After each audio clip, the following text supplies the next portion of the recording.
Guys आज हम start करते हैं नॉर्मलिटी। क्या स्टार्ट करेंगे? नॉर्मलिटी, जिसे हम कैपिटल एन से डिनोट करते हैं। नॉर्मलिटी क्या होता है? जैसे आप पिछले लास्ट लेक्चर में मोलरिटी पढ़े थे। मोलरिटी मैंने क्या पढ़ाया था? Number of moles upon volume in litre of solution. उसी तरह इसमें क्या करेंगे?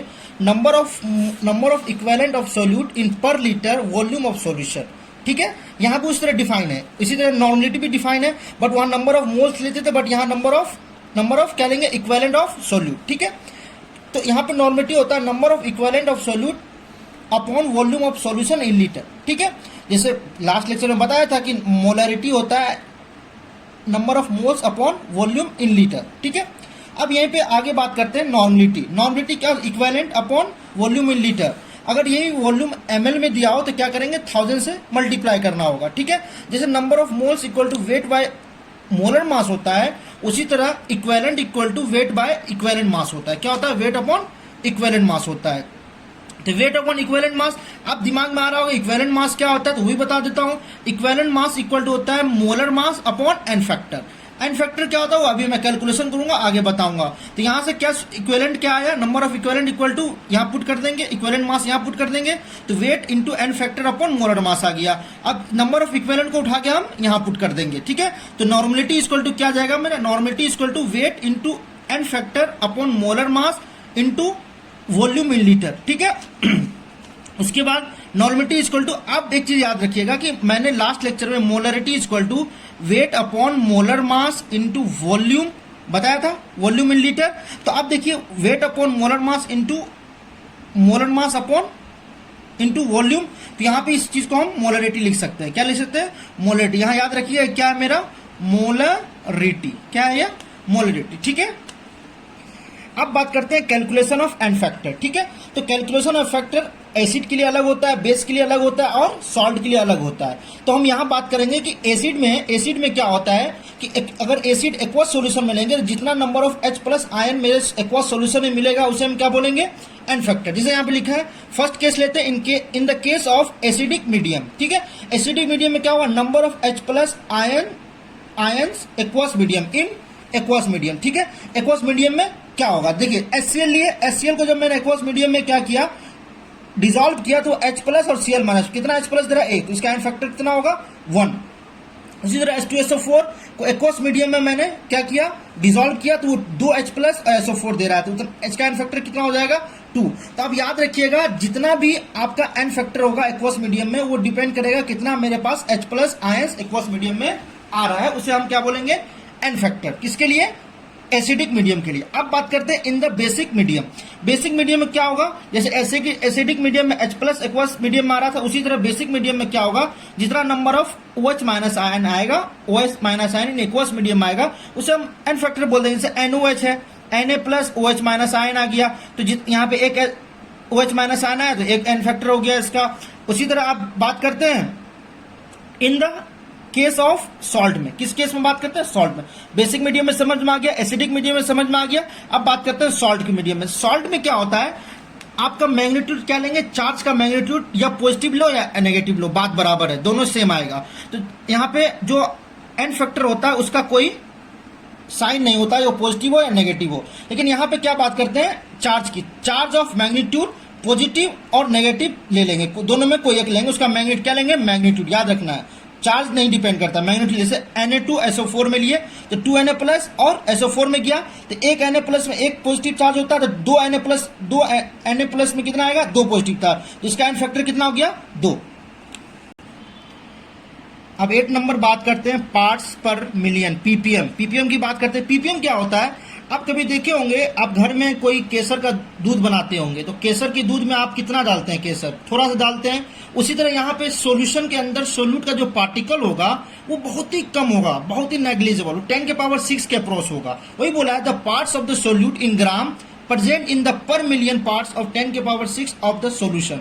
मतलब आपके 10 के पावर 6 सॉल्यूशन होगा, जिसमें एक पार्ट क्या होगा? मेरा सोल्यूट का पार्टिकल्स होगा। उसको डिफाइन करने के लिए ppm equal to mass of solute upon total mass of solution into 10 के power 6 ppm parts per million. मतलब 1 मिलियन में एक मेरा क्या होगा? सोल्यूट का पार्टिकल। आप सोच सकते हैं कितना कम सोल्यूट के पार्टिकल्स होंगे। ठीक है, अब नया टॉपिक स्टार्ट। अब हम बात करते हैं सोलिबिलिटी। सोलिबिलिटी की बात करते हैं। सोलिबिलिटी क्या होता है? सोलिबिलिटी का मतलब ये होता है कि किसी चीज का किसी भी लिक्विड के अंदर घोलना या डिसॉल्व करना, है ना। डिसॉल्व करना किसी भी लिक्विड के अंदर किसी भी पार्टिकल्स या किसी भी सोल्यूट मान सकते हैं। जैसे NaCl को मैंने क्या किया, इसके अंदर डिसॉल्व किया। किसके अंदर? एक लिक्विड लिया, उसके अंदर मैंने NaCl को, मान ली लिक्विड की जगह वाटर ले ले, वाटर को मैंने क्या डिसॉल्व किया, किसके अंदर? लिक्विड के अंदर। NaCl को मैंने डिसॉल्व किया लिक्विड के अंदर। ठीक है, तो सोलिबिलिटी ऑफ द, अब यहाँ डिफिनेशन क्या है? Solubility of the substance is its maximum amount that can be dissolve. लिखा हुआ कि सोलिबिलिटी ऑफ सब्सटेंस का मतलब ये कोई भी चीज सोलेबल है किसी भी सब्सटेंस के अंदर मैक्सिमम अमाउंट में, that can be dissolve in a specific amount of the solvent. कोई भी एक स्पेसिफिक अमाउंट ऑफ सॉल्वेंट ले लिया। जैसे मैंने यहाँ वाटर की बात कर रहा था, मैंने क्या यहाँ लिया है? वाटर लिया। यहाँ पे मैंने सॉल्वेंट क्या लिया? वाटर लिया। इसके अंदर NaCl मैक्सिमम अमाउंट में डिसॉल्व हो जाएगा एक स्पेसिफिक टेम्परेचर पे। एक टेम्परेचर को मैंने फिक्स रख के किसी भी सब्सटेंस को सॉल्वेंट के अंदर डिसॉल्व किया, उसे ही हम क्या बोलते हैं? सोलिबिलिटी बोलते हैं। ठीक है, अब बात करते हैं factor affecting of solubility. Factor क्या क्या फैक्टर इफेक्ट करता है सोलिबिलिटी को? तो पहले बात करते हैं nature of solute of solvent.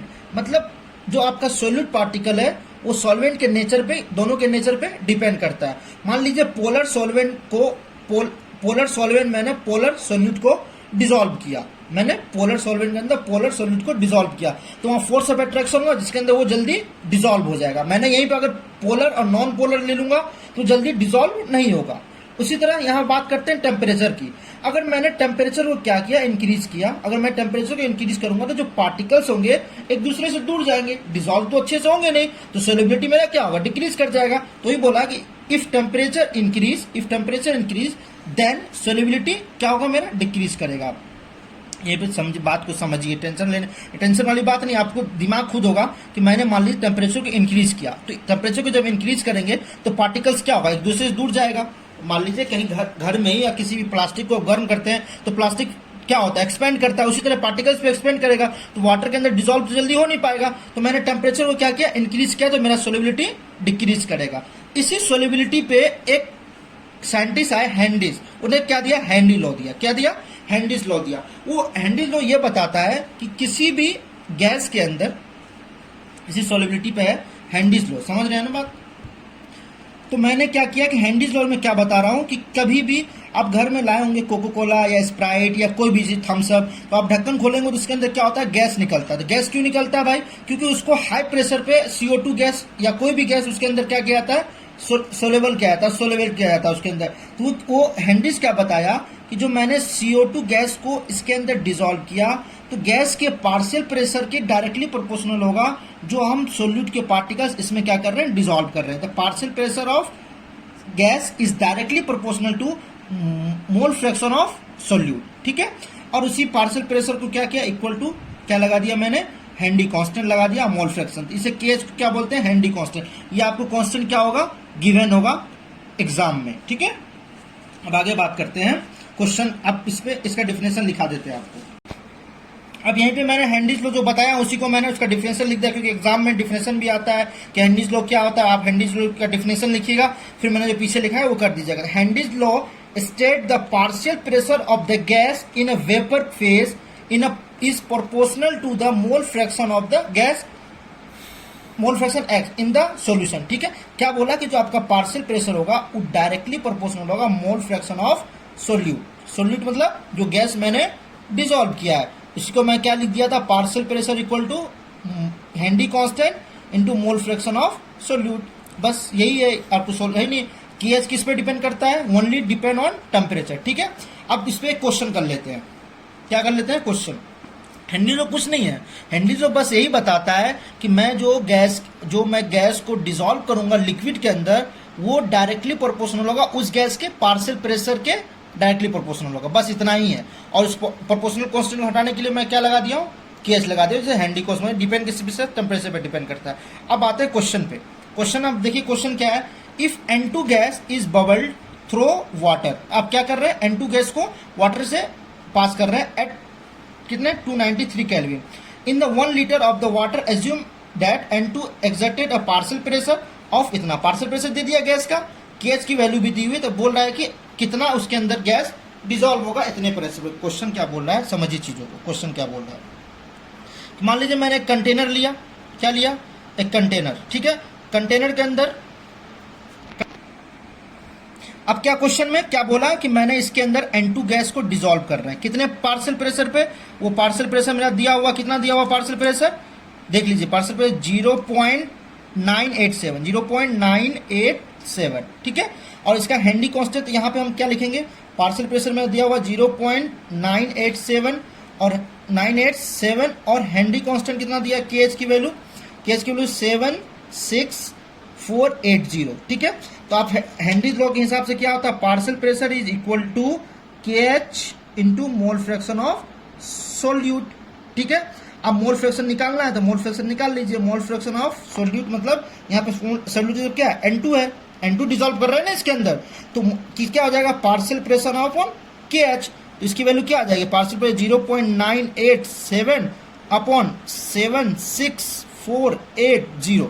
जब इसको सॉल्व कर लीजिएगा तो मेरा मोल फ्रैक्शन कितना आ जाएगा N2 का, इतना आ जाएगा 1.29 इंटू 10 की पावर -5। तो मोल फ्रैक्शन आ गया, मोल फ्रैक्शन आ गया तो उसके बाद हम क्या सॉल्व कर लेंगे, इससे आगे इसका मोल निकाल लेंगे, ठीक है। तो मेरा मोल फ्रैक्शन इक्वल टू क्या होता है, mole fraction of N2 equal to mole of N2 upon mole of N2 plus क्या लिए, मोल ऑफ वाटर। अब वाटर का मोल कैसे निकलेगा, अब वाटर का मोल निकालने के लिए मुझे क्या करना पड़ेगा, आपको पता है 1 लीटर बोला है तो density equal to mass by volume. Density कितना होता है वाटर का, 1 ग्राम पर ml, इतना याद है 1 ग्राम पर ml। और मास निकालना 1 लीटर दिया हुआ था, 1 लीटर मतलब 1000 ml, तो मास कितना आ गया मेरा 1000 ग्राम, ठीक है। अब मास आ गया वाटर का, तो मोल इक्वल टू क्या होता है, गिवन मास अपॉन मोलर मास। तो गिवन मास कितना है 1000, मोलर मास कितना होता है वाटर का 18, कितना आ जाएगा सॉल्व करने के बाद 55.55, ठीक है।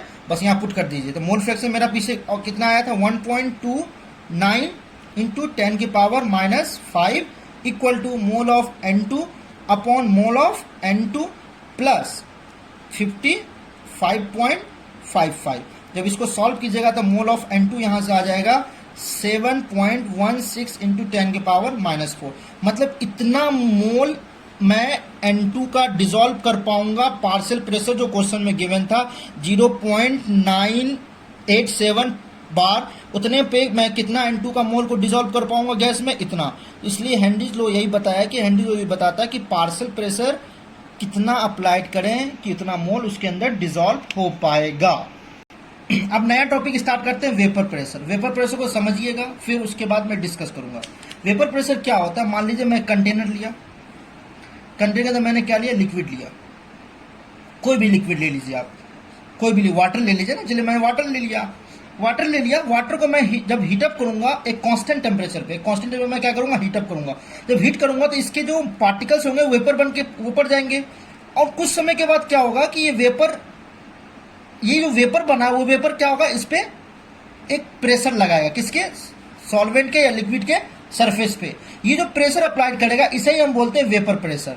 वेपर बनने के बाद जो वेपर दोबारा से इसके सॉल्वेंट के सरफेस पे जो प्रेशर अप्लाई करता है उसे ही वो वेपर प्रेशर बोलते हैं एट इक्विलिब्रियम कंडीशन। इक्विलिब्रियम का मतलब क्या हुआ, जिस रेट से वेपर बन रहा होगा उसी रेट से वो वेपर क्या हो रहा होगा, कंडेंस हो रहा होगा, उस समय इसको वेपर प्रेशर बोलते हैं, ठीक है।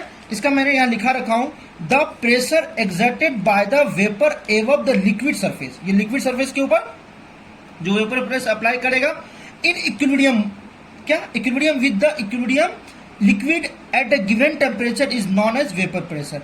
क्या मेरा मैं जो समझाया हूं ऊपर, चीजों को समझिए, कुछ नहीं है, चीजों को समझिए। ऊपर देखिए कि मैं जो बता रहा हूं कि जो लिक्विड के पार्टिकल्स हैं वो वेपर बनेंगे, वेपर बनने के बाद क्या होगा, ये कंडेंस होगा, और जिस रेट से वेपर बन रहा होगा उसी रेट से कंडेंस हो रहा होगा। उस समय जो वेपर, ये जो वेपर बना है वो जो इस पे प्रेशर अप्लाइड करेगा, किस पे, इस लिक्विड के सरफेस पे, उसे हम वेपर प्रेशर बोलते हैं। इसे क्या बोलते हैं, वेपर प्रेशर, वो मैंने लिखा चुका हूं आपके इसमें। और यहाँ इसके कुछ फैक्टर इफेक्टिंग होंगे, factor affecting of the vapour pressure. क्या, factor affecting of vapour pressure मतलब क्या बता रहा हूं कि इस पे क्या क्या फैक्टर इफेक्टिंग करेगा वेपर प्रेशर का, ठीक है। फैक्टर इफेक्टिव में पहला बात करते हैं टेम्परेचर। टेम्परेचर मतलब क्या होता है कि एक स्पेसिफिक टेम्परेचर पे देख रहे थे, एक फिक्स टेम्परेचर पे देख रहे थे। अब मान लीजिए मैंने टेम्परेचर को इंक्रीज किया, टेम्परेचर को जब इंक्रीज करेंगे तो वेपर ज़्यादा बनेगा। तो वेपर जब ज़्यादा बनेगा तो वेपर प्रेशर ज़्यादा अप्लाइड करेगा। तो ये बताओ, if temperature is increase then vapour pressure क्या करेगा, मेरा इंक्रीज करेगा। जब मैं टेम्परेचर को इंक्रीज करूंगा तो मेरा वेपर प्रेशर क्या होगा, मान लीजिए सपोजिटली पार्टिकल्स है, तो मैंने टेम्परेचर को क्या किया, इंक्रीज किया, तो पार्टिकल्स ज़्यादा वेपर बनेंगे। पार्टिकल्स क्या होगा, ज़्यादा वेपर बनेगा। जब ज़्यादा वेपर बनेगा तो मेरा क्या होगा, वेपर प्रेशर ज़्यादा अप्लाइड करेगा। उसी तरह मैं सेकंड बात करता हूँ बॉइलिंग पॉइंट। बॉइलिंग पॉइंट का मतलब क्या होता है कि कितने डिग्री पे कोई भी चीज सब्सटेंस बॉइल करता है, मतलब एटमॉस्फेरिक प्रेशर के बराबर होना। तो यहाँ क्या होगा कि अगर मैं बॉइलिंग पॉइंट को इंक्रीज कर दिया, चलिए बॉइलिंग पॉइंट को मैं क्या कर रहा हूँ, डिक्रीज कर रहा हूँ।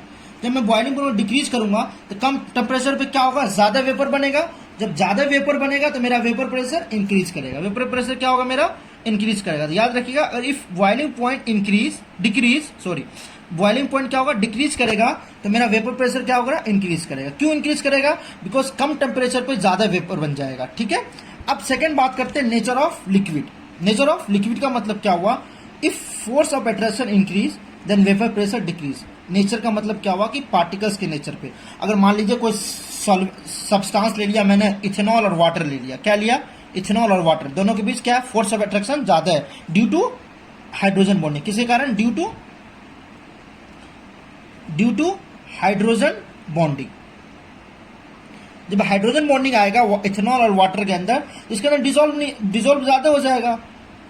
डिजोल्व ज्यादा हो जाएगा तो इथेनॉल और वाटर के बीच फोर्स ऑफ अट्रैक्शन होगा। जब फोर्स ऑफ अट्रैक्शन होगा तो पार्टिकल्स क्या होगा, वेपर कम बन पाएगा। तो वेपर कम बनेगा तो वेपर प्रेशर क्या करेगा, डिक्रीज हो जाएगा। तो if force of attraction increase then vapour pressure decrease. Fourth की बात करते हैं प्योरिटी ऑफ लिक्विड। अगर प्योर लिक्विड होगा तो वेपर प्रेशर ज्यादा बनेगा। क्यों, क्योंकि उसके पार्टिकल्स आसानी से वेपर बन पाएंगे। जैसे मान लीजिए यहाँ पे वेपर प्रेशर, मैं क्या कर रहा हूँ, यहाँ पे प्योर लिक्विड लिया। जब प्योर लिक्विड लिया जब यहाँ पे मैंने, तो इसके पार्टिकल्स आसानी से क्या बन पा रहे थे, वेपर बन रहा था। जब आसानी से वेपर बन पा रहे थे तो यहाँ पे क्या होगा, वो आसानी से वेपर प्रेशर अप्लाइड कर पाए। तो लिखा हूँ, the pure liquid has always higher vapour pressure as compare to its solution. अब मान लीजिए इसके अंदर मैंने सॉल्यूट डाल दिया, क्या डाल दिया, सॉलिड पार्टिकल। जब मैं इसके अंदर सॉलिड पार्टिकल डालूंगा तो इसके सरफेस पे क्या आएगा, पार्टिकल्स आ जाएंगे। जब पार्टिकल्स आ जाएंगे तो वेपर को बनने से रोकेगा।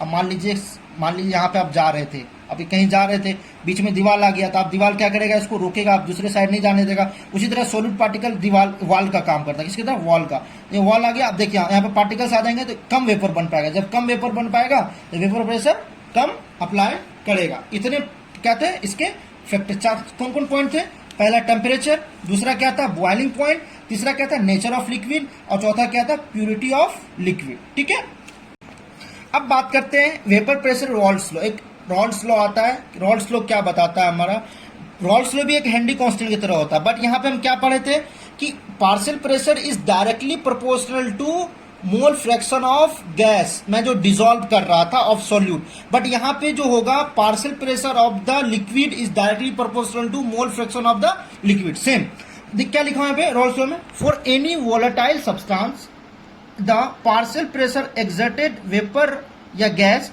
On the surface of liquid या solution is directly proportional to its mole fraction of liquid और सॉल्यूशन। यहाँ पे क्या हो रहा था, पार्शियल प्रेशर गैस का था और मोल फ्रैक्शन सॉल्यूट का था। बट यहाँ पे क्या होगा, इस रॉल्स लॉ में क्या होगा कि मोल फ्रैक्शन जो होगा वो लिक्विड का ही होगा और प्रेशर भी किसका होगा, लिक्विड का होगा। इसमें फर्स्ट केस देखते हैं, वोलेटाइल सॉल्यूट लेते हैं और वोलेटाइल सॉल्वेंट लेते हैं। ठीक है, मान लीजिए दो कंटेनर मैं लूं, एक में मैंने ले लिया सॉल्यूट, इसमें ए मानते हैं, और इसमें क्या ले लिया, सॉल्वेंट। इसमें मैंने सॉल्वेंट ले लिया, सॉल्वेंट के पार्टिकल ले लिए मैंने, इसको मान लेते हैं ए, इसका vapour pressure P not of A मान लेते हैं, इसका vapour pressure P not of B मान लेते हैं। ठीक है, ये सॉल्वेंट है, ये सॉल्यूट है। अब क्या करते हैं, देख मान लीजिए इसके पार्टिकल्स होंगे और इसके भी पार्टिकल्स होंगे, इसके वेपर बन रहे होंगे, तो अलग अलग वेपर प्रेशर अप्लाइड कर रहा होगा, अलग अलग वेपर प्रेशर अप्लाइड कर रहा होगा। ठीक है, तो मैं क्या बताया, देख चीजों को समझिएगा। अब इस दोनों को क्या किया मैंने, एक कंटेनर के अंदर मिक्स कर दिया। क्या किया, कंटेनर के अंदर मैंने मिक्स कर दिया। जब मैं कंटेनर के अंदर मिक्स करूंगा तो क्या होगा, इसका पार्शियल प्रेशर क्या होगा, डिक्रीज। मैं एक चीज मान लेता हूं कि partial pressure of P not of A is greater than partial pressure of P not of B, मान के चलते हैं यहाँ पे। ठीक है, अब इसके अंदर मैंने डिसॉल्व किया तो पार्शियल प्रेशर डिक्रीज हो जाएगा। अब मैंने सॉल्वेंट था और सोल्यूट था, दोनों को आपस में मिक्स कर दिया, तो जितना वेपर प्रेशर पहले बनना था उतना वेपर प्रेशर नहीं बन पाएगा। तो यहाँ पे मान लेते हैं PA और PB। तो यहाँ पे टोटल प्रेशर मेरा कितना हो जाएगा इस कंटेनर के अंदर, total pressure PA plus PB। ठीक है, तो मैंने क्या बताया था कि partial pressure of A is directly proportional to mole fraction of A, यहां बताया रोल्स लॉ में। और पार्शियल प्रेशर ऑफ A तो कांस्टेंट हटाने के लिए कोई कांस्टेंट लेना पड़ेगा, तो मैं मान लेता हूं पार्शियल प्रेशर ऑफ ओरिजिनल जो P नॉट A था वो ले लेता हूं, तो P not of A XA। ठीक है, उसी तरह मैं partial pressure of PB is directly proportional mole fraction of B। ठीक है, तो PB इक्वल टू यहाँ पे P not of B XB ले लेता हूं। ठीक है, ये मेरा ये आ गया। अब इस दोनों को उठा के मैं इस इक्वेशन में पुट कर देता हूं टोटल प्रेशर में, तो मेरा टोटल प्रेशर P टोटल क्या आ जाएगा, देख लीजिए P टोटल क्या आ जाएगा, P not of A XA plus P not of B XB। ठीक है, क्या आ गया मेरा total pressure, P not of A XA plus P not of B XB। ठीक है, अब इसके आगे मैं अगर ड्राइव करता हूं, चलिए मैं आपको क्या क्या बताया था, हम बात करते हैं P टोटल। मैंने क्या बताया कि PA not XA plus P not of B XB। ठीक है, आपको पता है mole fraction of XA plus mole fraction of XB equal to 1 होता है। यहाँ से XB निकाल लेते हैं, 1 माइनस XA, इसको इस इक्वेशन में पुट कर देते हैं। ठीक है, तो P टोटल इक्वल टू मेरा क्या आ जाएगा, P not of A XA plus P not of B और XB की जगह पे क्या लिख देंगे, 1 माइनस XA। ठीक है, तो यहाँ से जब सॉल्व करेंगे तो P टोटल मेरा आ जाएगा P not of B plus, इसको सॉल्व कीजिएगा तो आपका यहाँ से आप कॉमन ले लीजिए, मेरा क्या XA कॉमन ले लीजिए। जब XA कॉमन ले लीजिएगा तो क्या आ जाएगा, P not of A minus P not of B।